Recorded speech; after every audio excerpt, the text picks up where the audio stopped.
Nós estamos vivendo dias em que temos buscado mais a Deus, estamos orando mais a Deus. E hoje eu quero falar sobre 7 dimensões da oração, que nós precisamos aprender sobre a vida de oração cada vez mais. Quanto mais oramos, mais chegamos à conclusão de que oramos pouco, e quanto mais oramos, também descobrimos que sabemos muito pouco a vida de oração. Então, nesta noite, eu gostaria que nós pudéssemos refletir sobre 7 dimensões da vida de oração. Eu quero que você possa abrir sua Bíblia em 1 Timóteo, capítulo 2, verso 1. 1 Timóteo, capítulo 2, verso 1.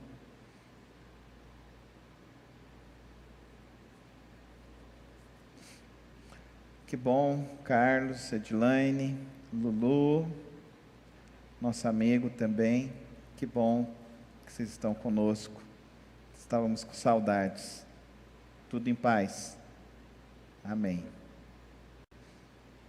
1 Timóteo, capítulo 2. Antes de tudo, recomendo que se façam súplicas, orações, intercessões e ação de graças por todos os homens, pelos reis e por todos que exercem autoridade, para que tenham uma vida tranquila e pacífica, com toda a piedade e dignidade. Recomendo que façam súplicas, orações e intercessões, ações de graças por todos os homens, pelos reis e por todos os que exercem autoridade, para que tenhamos uma vida tranquila e pacífica, com toda piedade e dignidade. Senhor, meu Deus, meu Pai, abre nossas mentes, nossos corações, para compreender, ó Deus, este imenso desafio da vida de oração, Senhor. Dá-nos humildade para que hoje, ó Deus, os nossos corações estejam realmente desejosos em aprender a como ter essa vida de oração, em como andar nessa vida de oração, Senhor. Que o Senhor coloque sobre nós o Teu Espírito a iluminar os nossos corações, em nome de Jesus. Amém. Eu já afirmei aqui nesse púlpito, afirmo novamente, um crente que não sabe orar é um crente que ainda não se converteu a Jesus. É importante que o verdadeiro discípulo de Jesus aprenda a vida de oração. E que ele não fique se submetendo a necessidade de que outros orem por eles. Paulo recomenda a Timóteo de que ele ensine as pessoas a viverem a sua vida de oração.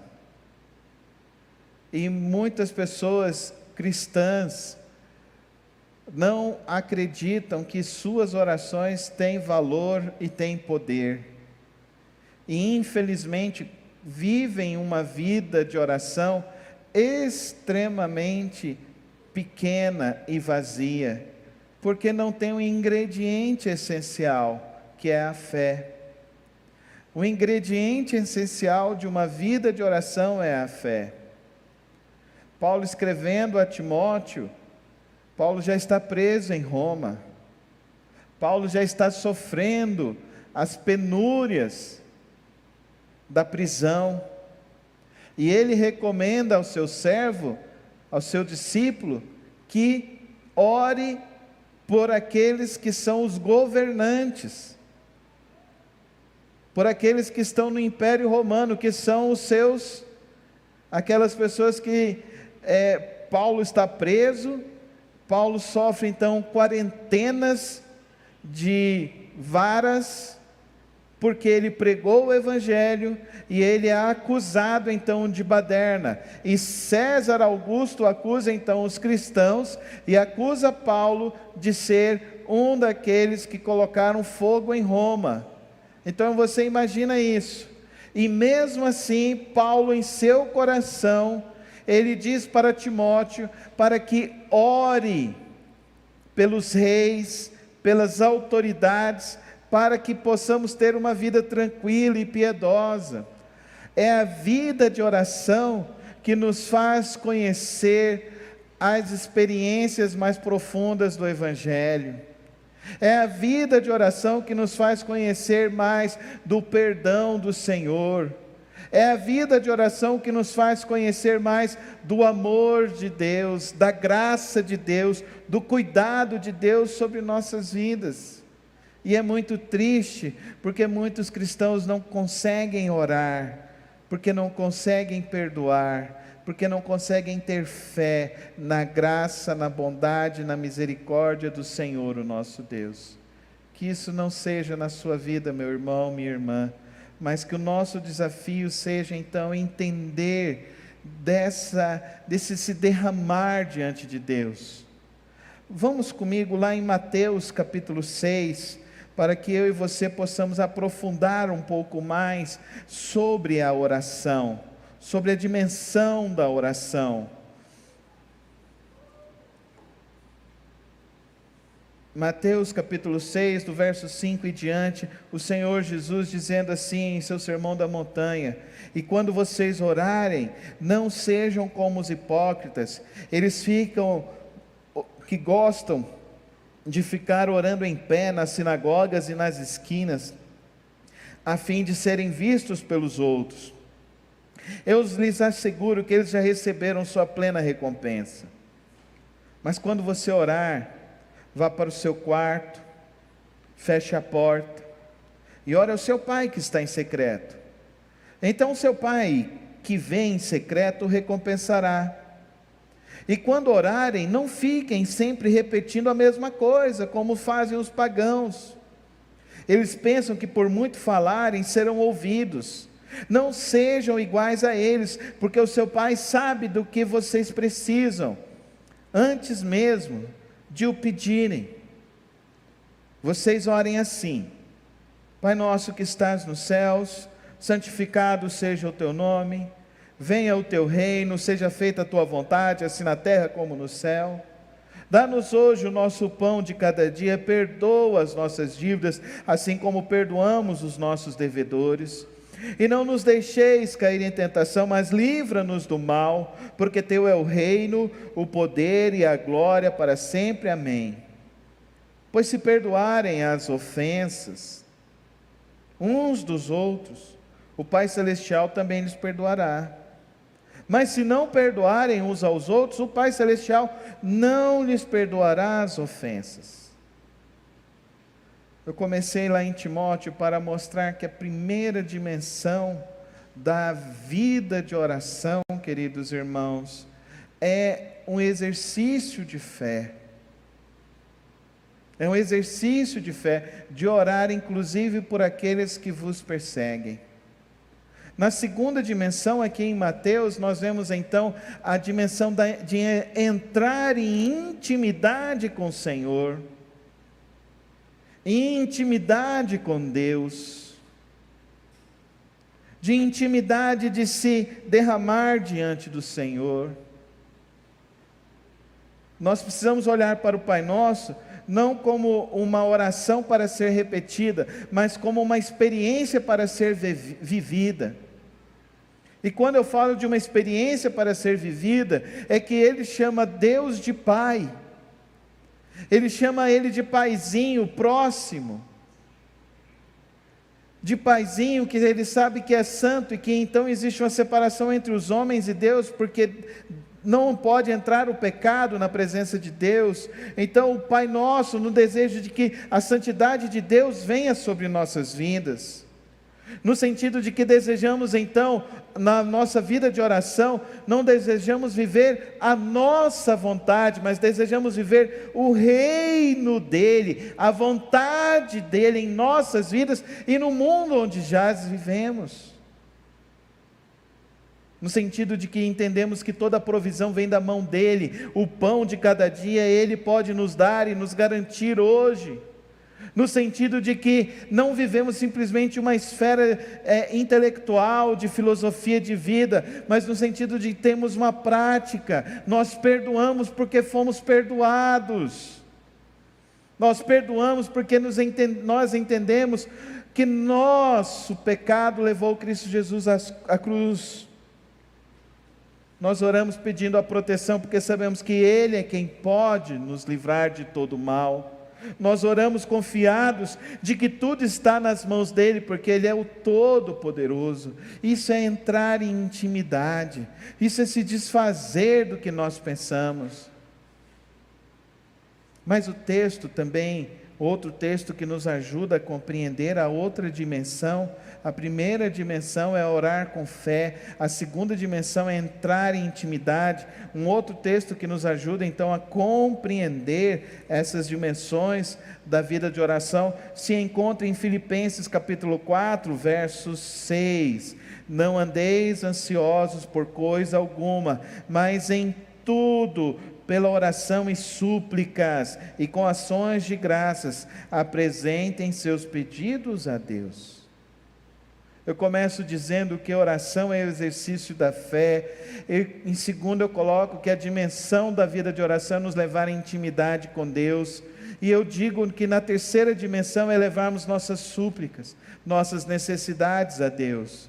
Mas o texto não fala só de levar as súplicas e as necessidades, ele fala também de levar a ação de graças, porque o apóstolo Paulo está preso, o apóstolo Paulo está acorrentado, o apóstolo Paulo está num calabouço, e o apóstolo Paulo nesta mesma carta, ele vai dizer então, que tudo posso naquele que me fortalece. E ele vai falar também no versículo 19, o meu Deus suprirá todas as necessidades de vocês, de acordo com as gloriosas riquezas em Cristo Jesus. Então a dimensão da oração, da súplica e da petição, não é na incerteza de que não vai receber, mas é na satisfação de que o nosso Deus tem o melhor para as nossas vidas, amém, irmãos? A gente suplica, a gente clama, mas a gente já tem a certeza de que Deus sabe o que é o melhor, e de que Ele nos dará o que é o melhor, amém, irmãos? E se Deus sabe o que é melhor para mim, o que é melhor para você, o que é melhor para a nossa família, o que é melhor para o nosso país, então nós podemos então entrar na quarta dimensão da vida de oração, que é a gratidão, amém, irmãos? O apóstolo Paulo vai nos dizer, em tudo dai graças, em tudo dai graças.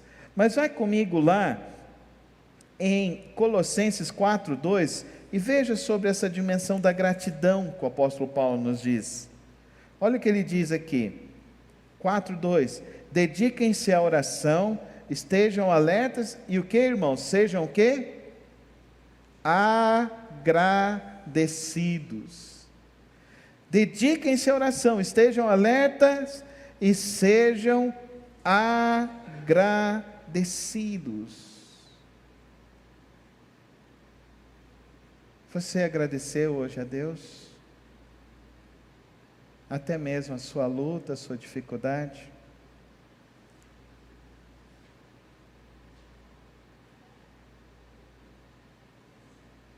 Estamos falando tanto da pandemia, as pessoas estão reclamando tanto da pandemia, mas será que nós já entendemos essa dimensão do que Deus está nos levando como pessoas, como família? Da mudança que Deus está fazendo na vida da humanidade, na mudança que Deus está fazendo agora no rumo de toda a história da humanidade, menos consumismo, mais família. Quanto que a família estava sendo devastada, e agora, hoje, as pessoas vão para os hospitais. Eu acompanhei uma família, eles já estavam definidos que iriam divorciar. O marido pegou a Covid, foi para o hospital. Aquela esposa começou a orar, teve que acompanhá-lo na UTI, ficou mais de 35 dias na UTI. Ele saiu da UTI, hoje ele não consegue andar, hoje ele não consegue falar, e a esposa está cuidando dele. E eu perguntei: como você está? Ela virou e falou assim: Deus está fazendo uma mudança na minha família. Tudo coopera para o bem. Vamos falar juntos? Tudo coopera para o bem. Em tudo dai graças. Só compreende isso quem vive uma vida de oração e é capaz então de entrar nessa dimensão da gratidão. A primeira dimensão da vida de oração, a fé. A segunda dimensão, a intimidade.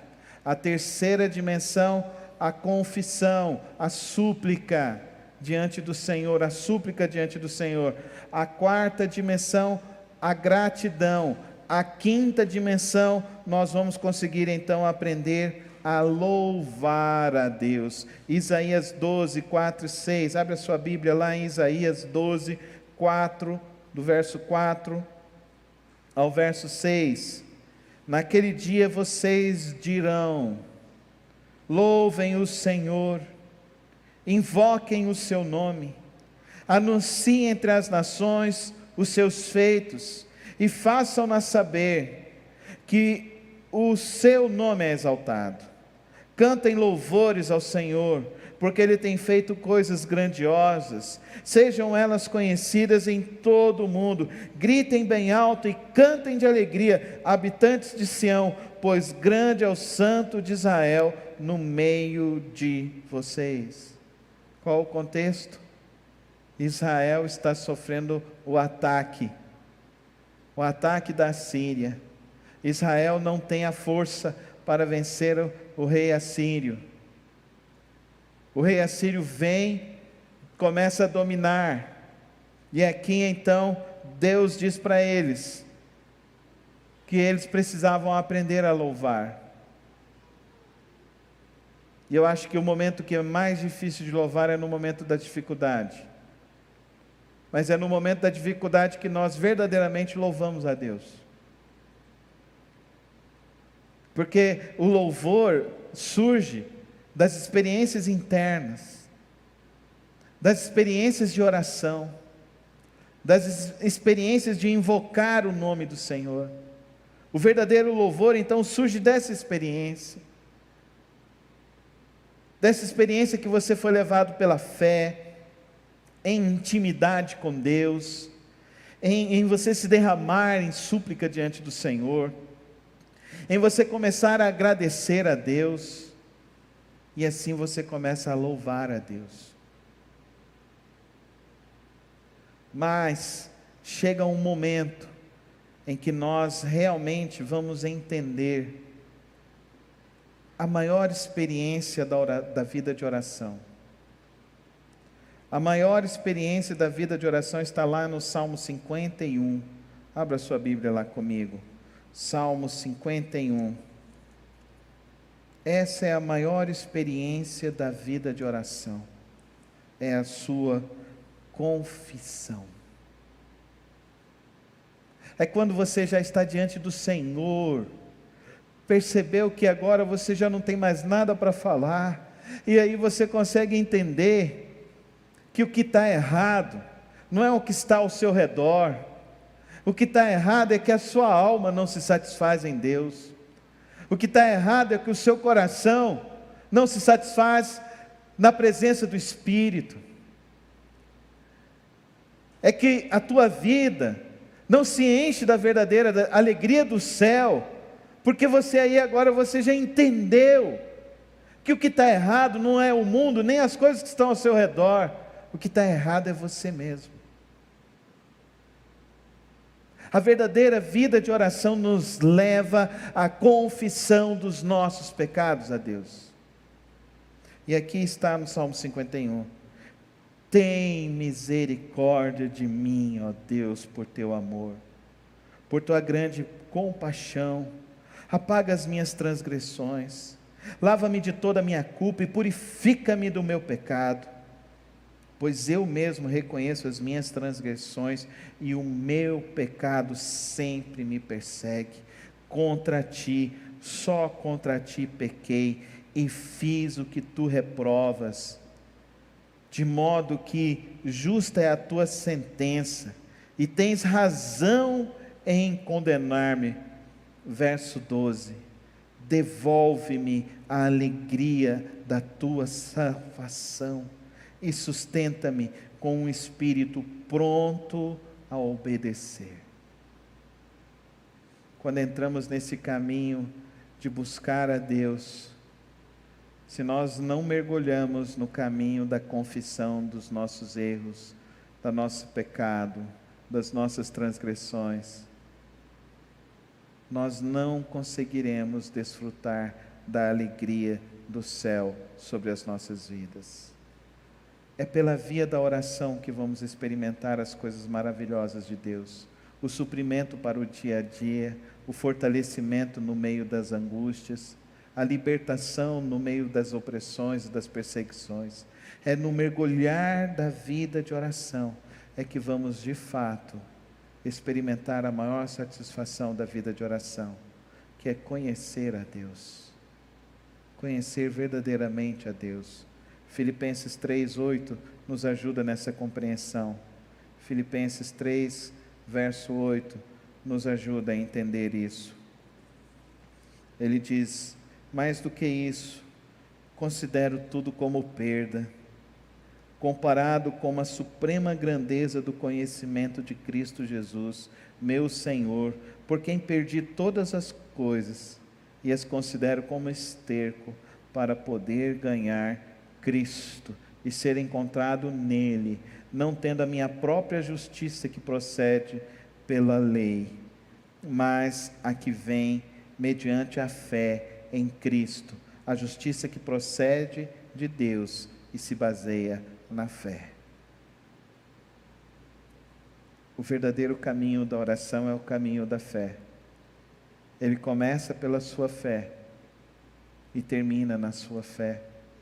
Mas agora não é mais na sua fé, é na fé que veio do Senhor para te salvar e te resgatar. É no pleno conhecimento de Deus. Uma oração que não te leva a conhecer mais a Deus não é oração. Uma oração que não te leva a aumentar a sua fé não é uma oração. Uma oração que não te leva a ter mais intimidade com Deus, mais alegria do Espírito, não é uma oração. A verdadeira oração é que te leva a mergulhar na confiança em Deus, na certeza de que Ele cuida de você, que Ele cuida da sua vida, cuida das tuas necessidades, cuida do teu coração. A maior certeza da vida de oração, queridos irmãos, é que nós sabemos que o Senhor nos escuta, que o Senhor nos ouve. E se Ele nos ouve, Ele também quer falar. Não é assim no seu casamento? Você consegue ficar só no seu casamento só com um falando? Ou o outro não chega e fala assim: não, agora espera aí que agora é a minha vez de falar. A oração também precisa ser assim, para mim e para você. A gente vai, começa a falar com Deus e a gente para, e Deus fala: agora deixa eu falar com você, deixa eu tratar aquilo que está dentro de você, deixa eu te livrar daquilo que precisa ser transformado na sua vida. Eu queria terminar essas dimensões da vida de oração te fazendo uma pergunta nesta noite. Como que andam as suas orações? Você só suplica? Você só pede? Ou você está buscando mais? Mais a Deus? Você está sendo mudado pelos seus períodos de oração? Você está se tornando uma pessoa mais amorosa, mais alegre, pelos seus períodos de oração? Você tem encontrado paz nos seus períodos de oração? Essas são algumas maneiras que nós podemos avaliar a nossa vida de oração. Se nós orarmos, o céu desce na terra, amém? O céu desce na terra. Mas primeiro o céu precisa descer em você. Ele quer trazer paz na sua vida, para que através de você se torne um bem-aventurado, um pacificador sobre este mundo, porque você tem a paz que vem do céu e não é a paz do mundo. Que Deus nos conduza nesse período a uma vida de oração profunda, verdadeira e significativa. Que você aprenda a orar, a entender que você entra na presença de Deus, de que Deus está ali com você, que você entre pelo caminho da fé, que você leve os seus pedidos, mas que você mergulhe na intimidade com Deus, para experimentar a verdadeira alegria, o verdadeiro louvor, experimentar a verdadeira transformação em seu viver. É do Senhor que vem o socorro, a força e a transformação para o nosso viver. Por isso eu convido os irmãos a se colocarem em pé e orarmos neste momento, a você fechar os teus olhos e você orar nesta hora. Ora ao Senhor. O que está faltando? Talvez hoje você reconheceu que falta confissão. Vamos ficar em pé, irmãos. Talvez hoje você reconheceu que falta gratidão. Talvez hoje você reconheceu que falta louvor. O que tem faltado na sua vida de oração? Ore agora, fale com o Senhor neste momento. E você na sua casa, faça esse exercício também. Nós vamos orar e pedir que o Espírito Santo venha sobre nós e nos leve a uma vida profunda de oração. Senhor, hoje Tua palavra, Deus, nos desafia a um aprofundar na dimensão das nossas vidas de oração. Eu peço que o Teu Espírito nos encha e nos capacite a vivermos uma vida, ó Deus, verdadeiramente de oração, para dizermos, ó Deus, como o Teu apóstolo disse, que nós oramos sem cessar. Nós não paramos nem um instante de suplicar e buscar a Tua face, e andar contigo, e mergulhar contigo. Deus, eu te peço agora que tudo aquilo que tem atrapalhado o Teu povo de ter uma vida de oração, caia por terra agora em nome de Jesus, Senhor. Toda procrastinação, toda preguiça espiritual, toda opressão espiritual, caia por terra agora em nome de Jesus. Eu sei, ó Deus, que quando o Teu povo começa a orar, as famílias, as vidas são mudadas, as famílias são transformadas, as igrejas são avivadas, e uma nação é transformada. Oh Pai querido, eu te peço que o Teu Espírito Santo hoje nos leve a essa dimensão de uma vida de oração verdadeira, Senhor. Não de uma vida de oração de homens e mulheres que só esmolam, mas de homens e mulheres que querem mergulhar, Senhor, mergulhar na intimidade contigo, ó Pai, na intimidade com o Senhor, de ir mais profundo com o Senhor em nossos relacionamentos. Que nós possamos aprender a orar e a viver uma vida de oração em nome de Jesus. Amém.